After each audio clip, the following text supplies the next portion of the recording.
nga ñu photo sax.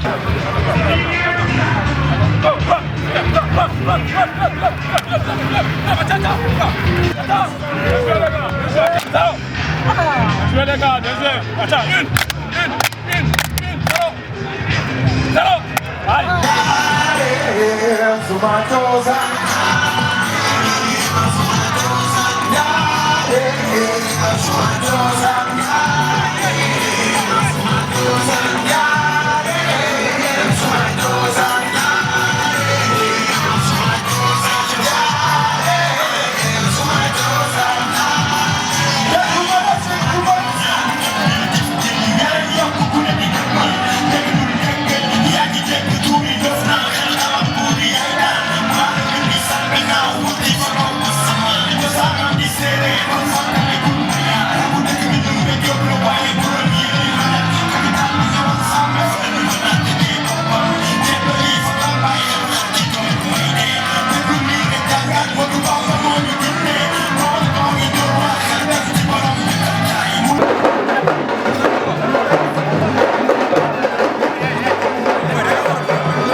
Nous avons assisté à une très belle finale, une excellente finale avec un jeu d'un très haut niveau.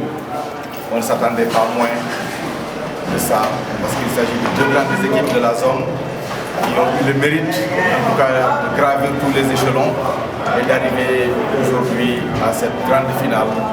En tout cas, nous avons été gratifiés par deux grandes finales, les cadets déjà, et ensuite par la finale senior qui a finalement été remportée par Disso, que nous encourageons, que nous félicitons. Ils ont mérité cette victoire, mais l'AS Mboulaan aussi n'a pas démérité. Ils ont bien joué, mais c'est la loi du sport, il faut toujours qu'il y ait un gagnant. Mais un pari a également été respecté parce que je l'ai beaucoup souhaité qu'on puisse jouer dans le fair play, dans la compétitivité. Et je pense que c'est aujourd'hui un grand spectacle auquel nous avons participé. Et nous félicitons encore une fois l'équipe gagnante qui est là, c'est Disso. Pourquoi le choix de Dr Soumaré comme parrain? Comme ils le disent, c'est un choix naturel. Je suis de Thierno Kandji, je suis de la zone 2. Et je pense que depuis qu'ils m'ont fait confiance, ça fait déjà bientôt 6-7 ans. Chaque année, ils font de moi le parrain de la zone. Et je pense que les résultats que je leur apporte donc, leur font satisfaction. C'est la raison pour laquelle chaque année je suis reconduit comme parrain de la zone. Déjà, je ne vais faire que remercier Dr Soumaré qui n'a ménagé aucun effort pour la réussite de cette grande fête. Il a l'habitude de le faire, ce n'est pas la première fois. Au nom du comité directeur de la zone de M. Soumaré, je vous remercie encore une fois de plus parce que vous avez dépassé nos attentes très sincèrement. Comme il l'a dit tout à l'heure, on n'a pas donné de cahier de charge, très sincèrement. Et il a fait plus. Il a fait plus que nos attentes. La zone de compte 15 équipes. Et on avait fait 3 poules de 15. On a commencé par les quarts de finale, puis les demi-finales et ensuite pour la finale. Ok, merci. Pape,